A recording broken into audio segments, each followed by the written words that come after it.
Okay, so I was saying kuti panyau yepaint ka mino kana mchiri kuziya guys pandakambokuudza imwe story time yandakati last year pandakabva kuThailand marooms angu aina ndinoshandisa kuseri kunoko brother yangu anga asati yapedza kupenda ndobva ndamuchipenda maroom iwayo ndobva azopenda like chidoor frame because chachakaita maroon ndamuchipenda up to now that door frame asati rapera kupendwa. So maybe ndichangotora picture ndokuratidza kuti pakagumira apa ndepapa pasina pa zvakangogumirawo nechibhurasho chachoni zvazvangopererawo ipapo. Then ndakabva ndavata kandaka inhela paint yoyo. This is last year November nditi ndainhela mandabuda naona inachagoni kufema mandabuda ndobva ndazoenda kunovata kupi uko kulounge ndobva ndafema mosquito coil ndobva ndatanga kuti sei marwariro andakaita papapo pandakazi vamwe vakatofunga vamwe ndandati ndabatwa neCovid vamwe vakafunga seizvo but I literally didn't know kuti ndinoreacta to paint and inotondigwarisa I didn't know. So matikira zvakaita ipapo that's the same thing zvakaitika pachi apa recently pana ndiri kuchiredzi ndakatanga ngopindwa nechando. That's last year right. Ndapindwa nechando pepe ndichofamba ndabva ndanganzwa musoro ndozvandainzwa pepe nekunzwa kuti lese ukada kuningikina pepe mhino zvapari pachikarakata haungosinganyokosora unongosika but ini apa inini I think ndine masinus kana asingakanganisi zvangozi dzimwe nguva ndombogwadziwa apa especially ndikafemawo zvisingangonditi ndogwada sei kunzwa kungorongoshwa paindini ipapapa. So ndo zvakaitika but musoro wangu welast year wanga wari serious. Definitely I told you before kuti ndakambotobhuroka zvokushaya kana dhora rekutangana kuti hudzu chaiyo saka musoro wangu wakabva waprolonga like yeah prolonged saka ndakabva ndaita maziko emusoro wacho kusaidi kunokuisa kusvika apapa. So that's what happened panatisi kuchiredzi takaisovhura paint musi wekutanga like I said I didn't know kuti ndinoreacta kupaint. Then musi wekutanga handakati ndakambohwa ndikatosanganisana majaya vaivaya nani naMatthew tikatopenda first coat yedu kana kutombonzwa anything handina chandakatombonzwa.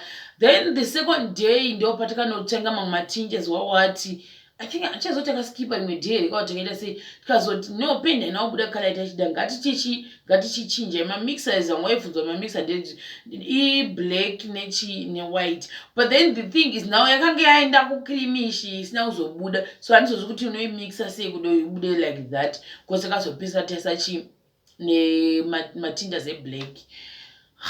Tatoita pepe tapedza tapenda vanhu vatouya tikapembera vakatoinda ndo ndaitoti ndo last night yangu epo ndikatoita video iya ndoti how I slept in my car for the past 2 months right zvakanaka but ndandakuhwa apa manje kuti ndikuita kunge ndaita flu ndo zvandaingohwa but nothing else. Hino manje tichingopedza kuita video guys ndatoti kuna Matthew unoziva kuti Matthew chiri pangu chikamera changu ini ndakuti ndakutovata just like that ndokutora kamera ndokutopinda mujira ndichingopinda mujira ndikutanga kurwa nechando pape seti kunjando chabvepi seti kuna uyu iwe indakupindwa nechando mo chichikuita unge ndikuita unge ndabatwa nemalaria maiona the same see cannot easily got the same reaction ndakaita last year ndafema paint yanga yapenda pa door frame.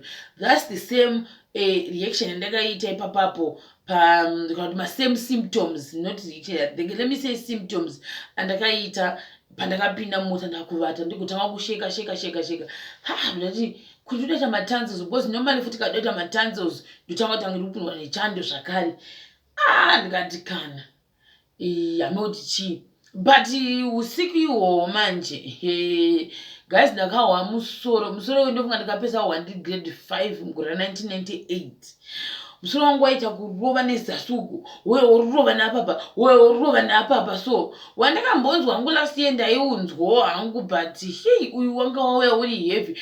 I think zvanhu zvasangana number 1 kusanganisa kuzorora number 2 nezuva number 3 ameno masinus okuti anga adiwe kokoko number 4 zvose body yangu pamwe yange yatongo wikiwo saka ndakabva nda-affectika to that extent zvototi magumbezi anga afuma akatota kozi ndaita kuyerera sweat mumusoro kudai so vanhu vanga vambondichimwa mukaka kuti like uzvikliwa whatever kana waita zvokupenda ufana kumwa mukaka ndikatomwa 2 glasses of water so I think ndaifanira kuti running stomach I have no idea so nothing really worked manhiri wayo kusvika mangwana acho makuseni but makuseni pandakamuka kana pakataita heavy running stomach pandatanga kuita heavy running stomach paya ndakatanga kuita worse musoro wangu wakatanga kurwadza zvisingaiti ndo wandanyanyonzwa musoro chando cheche chatopera but apa ndonga ingatori introduction yekuti wangu tatosvika ndakuti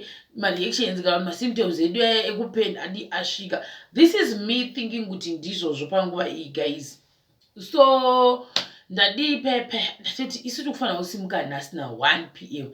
and now ndakuwa sei zvichafamba sei kana mbongwati I know what we can wait then ndodi ndikange ndapora ndodi ndoenda but now uyu anga kufanira kuchidzoka kubasa kwawo zvakare guys don't get me wrong I'm not saying kuti varichivhima muti dzoka no it was not like that but ini nekutaura naye ndakangodzidzwa kuti inozochika vanhu vanokana vachifanda vanoti vachinzi anozvishanda netarget yake inofanira kunge yapera and we have to respect that in as much as ari mudiki kwandiri so ndairamba ndida kumubvunza ndichinzwisa but I don't know what no he also wants to go home and even ndikadazama kuti no I want to rest panapa hazvizvanyatso kubuda I'm not also saying kuti aizondiramidza vachi but ndainsona kuti I think akudawo kuenda kumba neniwo ndandanaomba but it was just unfortunate kuti ndo musi wandakati wandakatanga kugwara ndona tofonera kuda shamwari yangu mshemari enu kuti chindivigirewo mapain is chaiwo musoro handisangana pain is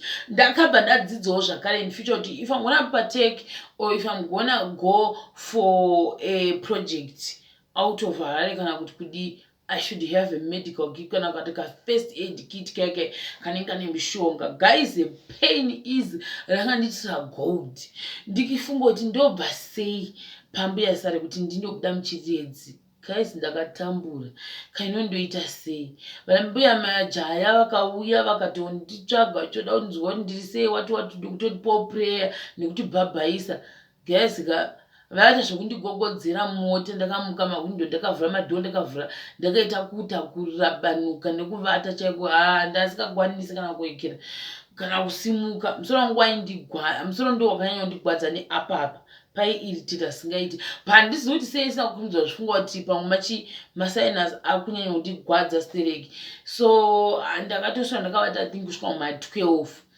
then nda12 padzakachaya ndakambva you know what it's either ndoinda kana ndotongoregera musoro uno wotongondiindisa zvangu because zvikuitika pa ndingoda pain is but zvikuitika pana pane zvokuti who can drive to chiredzi panguva ino then vamajaya abva vati and I can drive but now vamajaya kuti vasiye basa ravo vaya pamusoro pechirumba vachiti I can drive papari triki futi ndakazana kunge like unozoita disrespect right ndakangosimuka pana ndakangovata nemachirangu pananogara pasteri nanga kupi kuchiredzi kandizoni ndakasvika sehantozivi asi ndozva ndechekuti mwiri wangu waita kupfuta nemusoro uyu wairema musoro ndo wainyanya kundigwadza ndobva ndaenda pandanotaga mapain is ndatsvaga mapain is angu aya ndobva ndatombovata pamberi pepa okay guys okay macho imomo ndakatadza kumira paline ndikasvika ndikanokumbira like ndofunga ndizoti ndo mamanager here ndikandokumbirawo pekugara sunzwa zvakanaka bva ndatovata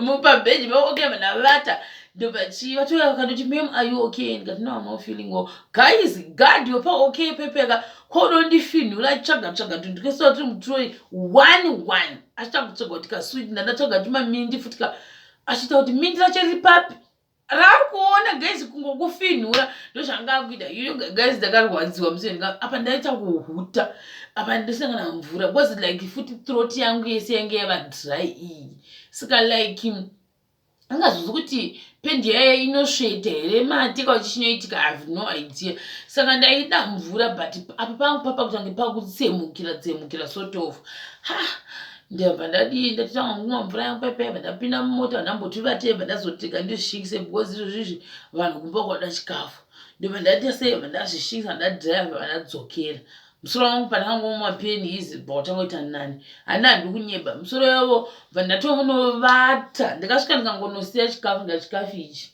asi anokwanisa kubika pana saka ndatenga zvingwa zvazvikawanda nemadrink wati ndikati ndava nesubstitute ichi asi kapana ndakubika kuti anotongobika ina handisi kukwanisa ndo ndatopinda mota ndavhura madhoo ose ndobva ndangopinda nekumashure bva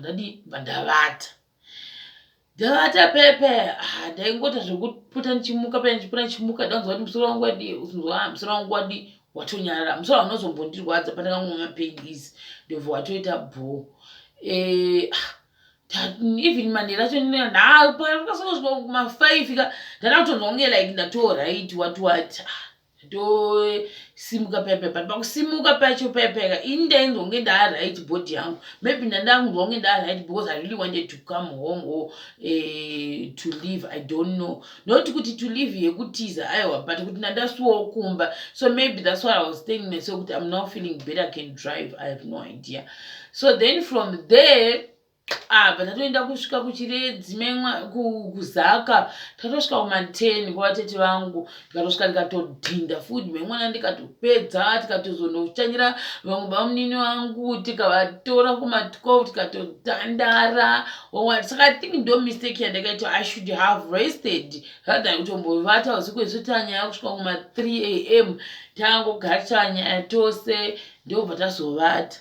But I was okay, but I was telling myself that I'm not okay. But this thing, irritation, yakaramba kuinda. But musoro wangu wangu singachagwadzi. As irritation apapa, nekuti dry throat, ndio yangandisimbilira manje. Zvaita wese kandi ndasachazova manje kuti chii then ndikanditanzwa kunge like unozwa muna nenose ari kunzwa nose yada kuti ngeuda kuvomita so I was like what just happened so ndandine chimwe chiperfume but ndatofunga kuti ndicho chakonzeresa guys but maybe ndareacta kuchiperfume chiyo ndatochivhara ndatotenga kuti ndikada kubatana nacheka chakutondiroesa mwoyo pepe ndikati kuchichaitika pepe so that video takaita yekumufuku ndo pazvakatangira zvekuti ndanakuda kunzi kunge ndida kudi kuvomita pandisi pasina chinobuda ndivanatotanga nekuti kwechi chakudya apa manje ndichibva ukoko kwekuya nezuva ranga randiruzva saka ndai ndikapinda muzuva apa paiita wese saka ndo paindipedza simba manje ipapo ndikabva muzuva ndikadzokera mushedi ndida kuwa kunge ndapera simba manje ndozvandada kuwa ipapo saka ndanda kunguga ndakati ndakavata takutoona kuti ngati ndeikumba kwesi ndanda kunyatsokuwa kuti bhodhi yangu aichadi ngati vatete ngati ngachirova pasi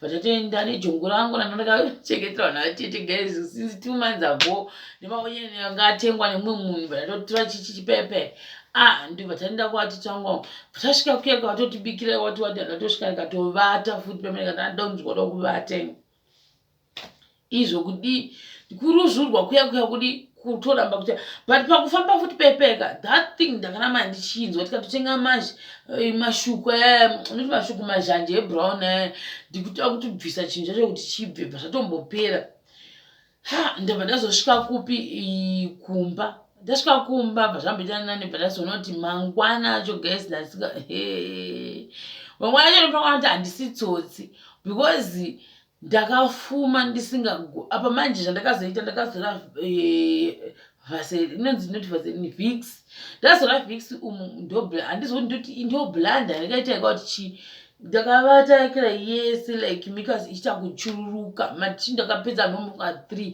chingodai usiku hwese pandikazomuka manje that feeling yekuti ndida kuvomita yakanga yato times 3 manje saka izvo zvairwadza because hapana chaiuda pandainzwa kuti ndozvandoda kuitika vanhu bva vatomboti nyongo mai angu akatomboti pakune nhumbu gaizi dzakaseka ndikati imi yani ndobva chii vamwe vambonditenge ndakati kana mozoti panguva iyo ndakatoti ndakuzvipinza chigumwe because maybe pane zvirimo but zvekuti zvenyongo ndikatofunga pamwe ndine nyongo kaikuta nyongo ndakadlei mwana machi ndobva ndati ano inhema ndobva ndamboinda kune zvigayo so kuzama kuti ndizame kuti zvibude hapana kana chaibuda guys that feeling ka it's very because chose ichi changu chichi ndaihonge chakanzi nti chauya chikabva chablokiwa sandandangokuti ndikagaragara ndanda kuhonge like pesa apa pari heavy ndandine mpeso yawataishanda naye because ndandanziwo ndichase ndifambe naye saka panapa ndaizombomusiya ndombomuti bustop apa saka ndaitongodi ndaitongofambawo naye.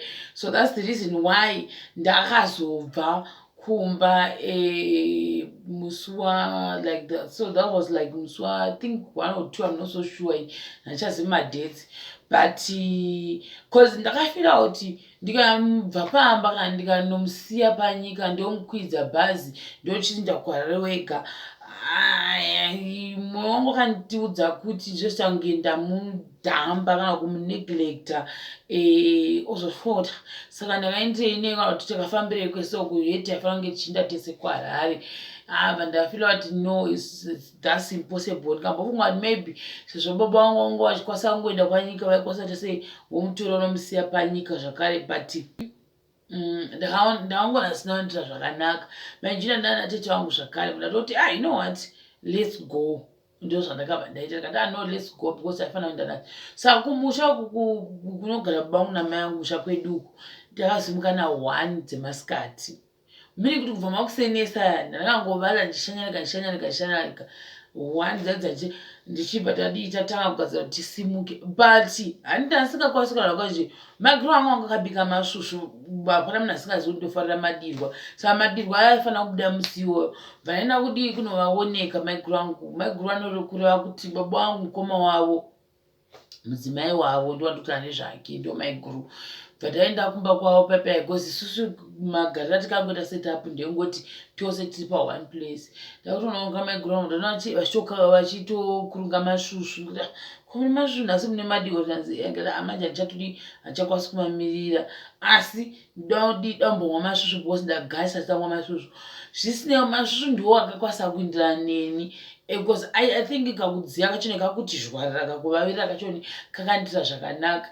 Bva ndambomwa kakabva ndasiya ndazodzoka futi ndakuda kusimuka ndikati you know what, ndipeiwo mamwe ndingomwa muchikaka ndine nechikapu. Akatoti atsvaka chigubhu chekuisira ndobva watondizondobva ndatsvaka chigubhu chemasvusvu checha vandazadza imomo masvusvu angu akasanganiswa nemhanga ndo masvusvu andakamwa kubva pamba kusvika tasvika magutumu pandawana paakazopora anga akuchitozondikonesa hatibheni, but pesa apa ndaifamba ndichimwa masviwo ndo akatondipa energy. Saka vakati taitofunga pamwe maina havambosviki because zvakari kunzwa izvika ma1 vakati ndofunga ndonovatira kumunda mirefu ndikatoti kana regai ndine nani ndine nemwana kumba kureva mukomana bhidhi wataiva naye uyeuya because ndaingofila kuti tinotife kuti anozofamba achingoramba achingovata muzhira yetiye pamwe ada kuchiendawo kumba.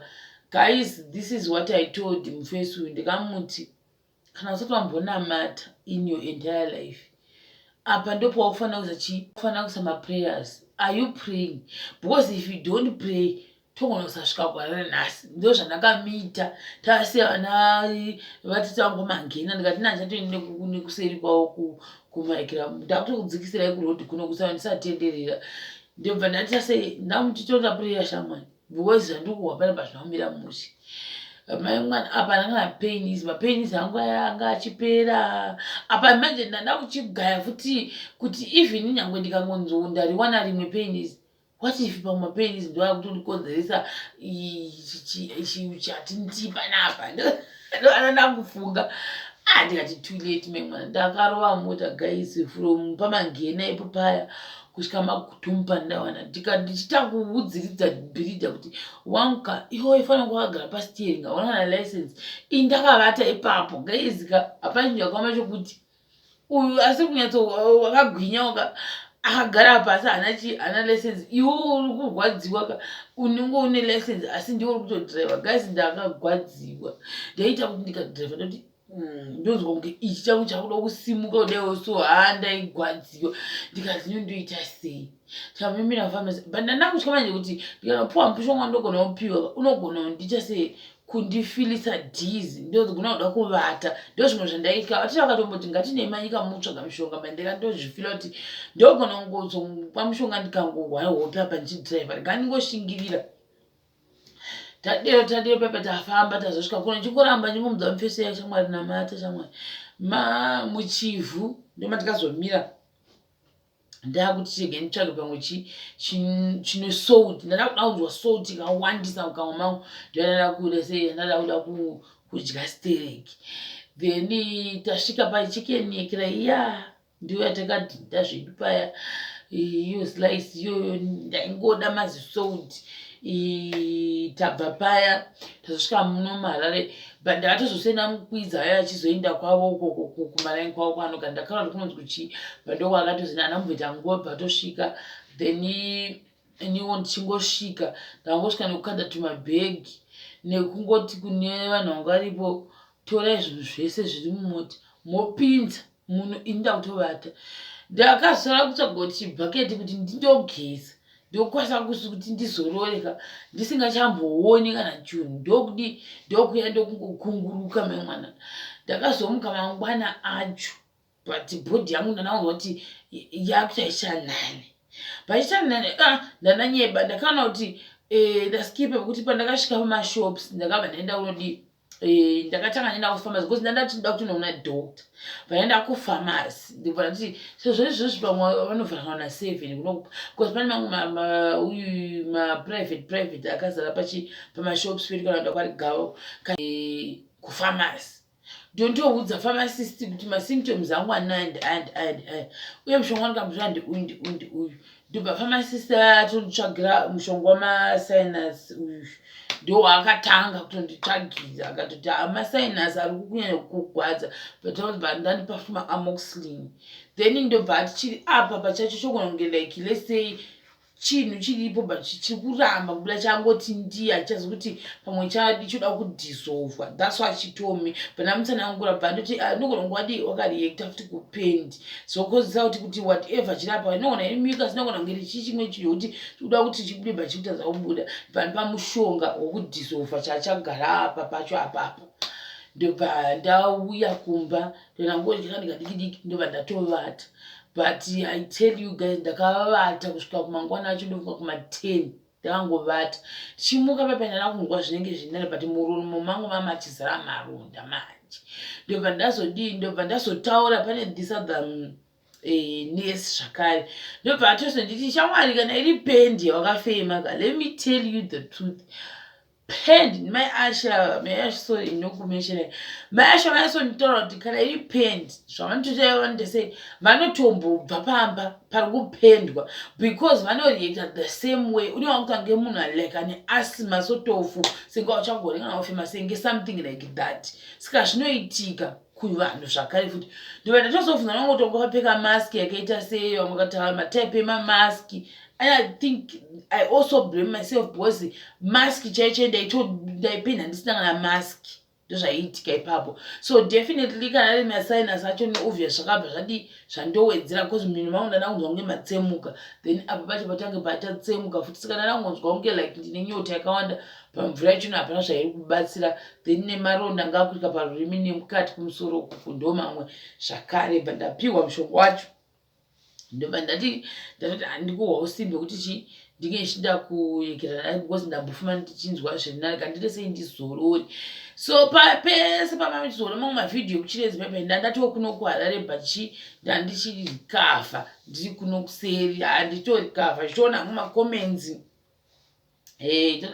zvina kushata so like ndatone like tikakauke ndofana tone 2 weeks ndakangozorora hangu ndiri kuno pasina kana zvandiri kuita recording yangu because I just wanted to recover first but kurecover kwangu ko zvandiri kutaura izvikaizvi kwangu ndirwadza that day randotaura kuti musokutanga musoro bva ndakwanisa kumwa mapirizi pora the following day handingati ndakanyanya kugwadziwa the third day ranga ramusi weTuesday ndo ndakanyanya kugwadziwa singaiti but pandakasvika kuno kuHarare same day rero ndikandapiwa mushonga then Wednesday ndanda kutorecover Thursday zvava kutotaura imwe story ndikiniya izvo pandakangomwa mapirizi pamasinus aya zvakabva zvatongoperawo ndobva takutozoti Friday ndatotobhoka ngosara ngotongoti woti timaronda tushoma tungopera, but zvese zvaapa zvainyanya kundigwadza stereki zvazvatopera zvakangonipera. I think ndingongokuta maybe kuma 30 something hours ndatobhopa nawo yemasinus acho pandakagwadziwa ndobva vatondirifeya maekera chokuti inodero zvakare pendi maiashi vaitonditaramuro zvakare. Then iwo obvious maybe next time ndakuziva sezvo zvakamboitika last year the same thing actually happened. And man, it was actually the fun thing pandakazongopora pachoni chongodravharwa netumakeup twandaiswa pandakangobuda maronda yaya kumusoro wacho angodzogora the same pekuti anotangira apo ona anoputira mino like this. That's the same thing. But this time tushoma zvatoni angasanyanya kukura say last year. So I think that's basically what happened. Saka ndakuziva kuti I have to be very careful nenyaya dzependi inini hainyanya ndiyenderana neni zvakanyanya kudero zvakanyanya. And besides kuti hainyanya kuenderana neni, I think ndofanira kutorawo ma-preventive measures kati kabata zvakaita seizvozvo. But panguva yandakaidherera maybe that's why yakazondidzokerawo ikandigwasa to that level. Pandoti naMwari ndakarecover tiri bho. And pandakabva remember guys zvakanditorera almost 7 days kuti ndinzoti I'm now in Harare. Ndaingofila kunge hameno kwandiri guys, but haizvi zvandatobhowa wati mweya ndakutofarawo chichi. Then mamwe waindifunza kuti are you gonna do making my videos ako ekudhara, why did you stop? Like I said before guys, there was no time yekuti ndinge ndichigara pasi ndichase chitanga batanza kuti zvisvikuitika mastreets ndichizvitanguva how zvaisazomeka futi sense wotanga kuti ndaitoshaya futi pekuzviitira, because those things zvoda uri kumba kwenyu wonyese wakumba kwenyu ukapfeka madhenda ako hazvana basa wapfekera murumu wako watoita mavhidhiyo zvapera.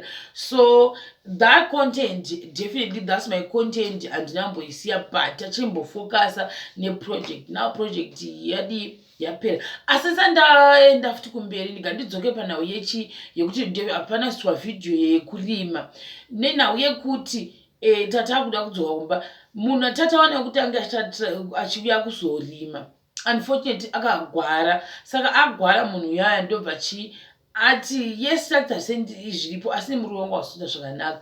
Anga kuita problem yekuti akushaya kuti onyatsotrasta ani anokwanisa kurimisa tractor yake. Saka ndozvezvimwe izvezvo. So ndakasiyira munhu homwe kuti anga achichafollow up yachoni zvichita sei kuti gogo vange vachirimirwa. Saka maybe pavachapedza I hope vanenge vane mapicture ndichawana munhu nefoni neuyu, because right now ndinocommunicata nanavazenge ndo vandinocommunicata navo direct call kuti ndinzoti mbuya vari sei, uyezve nongovhunzwa izvozvo kuti kwakazorimwa here. Saka ndo zvandine chingopota ndichicheka here and there, hanamba ndanyanya kuti zii. The reason why ndichizofonera kwamaizenge is because ndo vanokasira kudera foni. Ukafonera mbuya it takes time kana usatozviona hatozvioni kuti afona. Saka ndiani kafoni yacho inenge itori muhozi havaitoinzwi. Saka ndinofonera kwazenge ndichibvunzawo, but I'll keep trying futi phone yako kwacho kuti gonzwa kuti inopinda kwati haipindi, but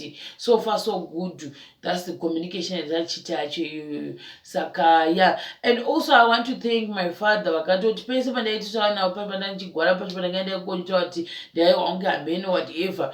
In as much as maybe ndaitovaudzawo what I went through, zvese zvandakamboita ma-story times here, and you know the pros and cons of the project, what my father was like, okay, cool, I hope wadzidza. Then the next thing he was like, musati masimuka pano teda kutiwo iwo mbuya kwawakabva mopota muchichekawo kuti vari sei kuti vasazotifunga kuti mabva mavakanganwa zvachose. Those were my father's words. So I really appreciate me. Tofunga kuti ndofunga ndapedza izvizvi ndaita sei, but pamwe nekuda kuti uri upwere chaiwo unogona kutokufungisa like that, but then at the end of the day vanokura vanenge vachionawo zvakasiyana. So ndozvezvimwe izvozvo kuti ndichazoendako izvozvi because ndionango vanhu vanodakizwa nekutaipa kuti yeah, you should go back, you should what.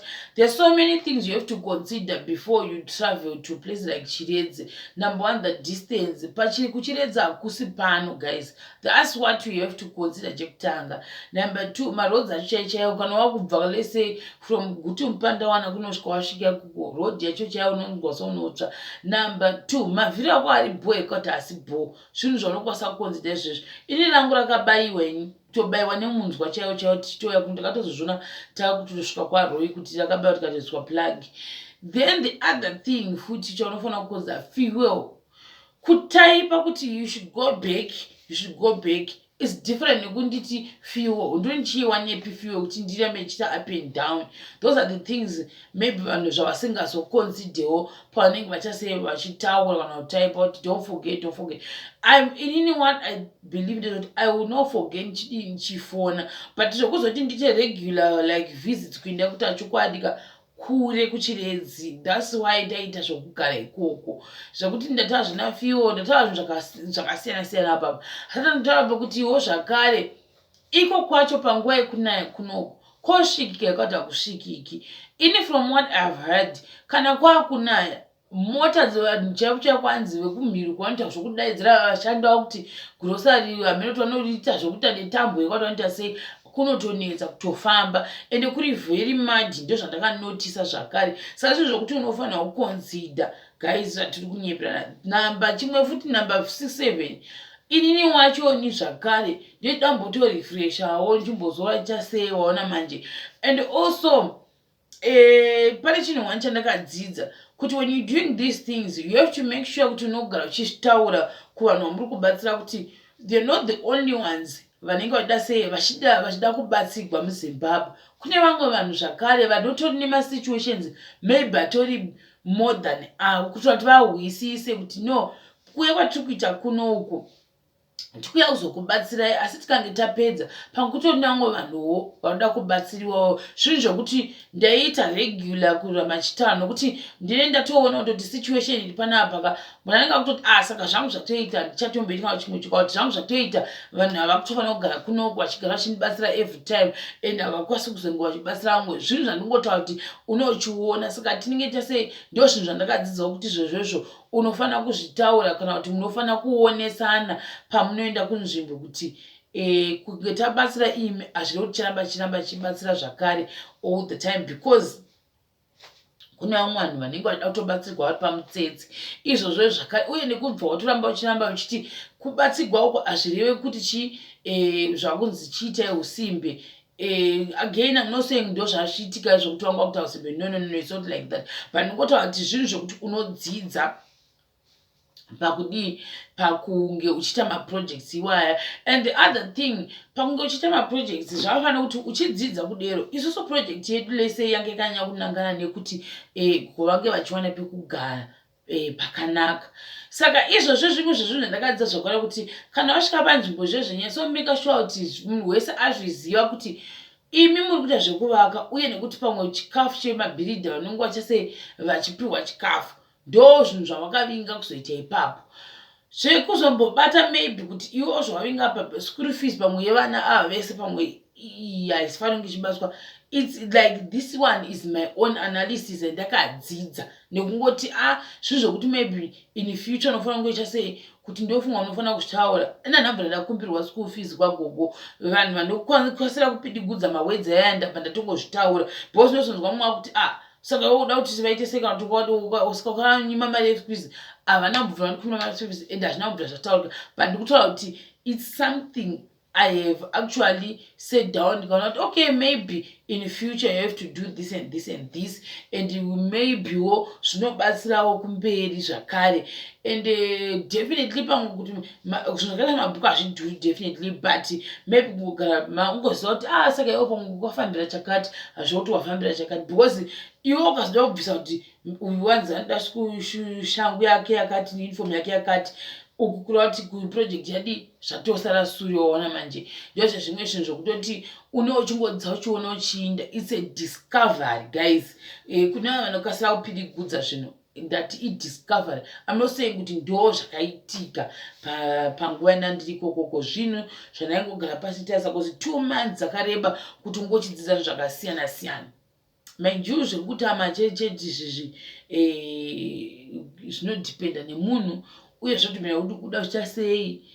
Mumwe anenge adata zvehembe chete zvinoitika zvokuti munhu unoda kungobvisa hembe obva angotyura kadero zvoitika.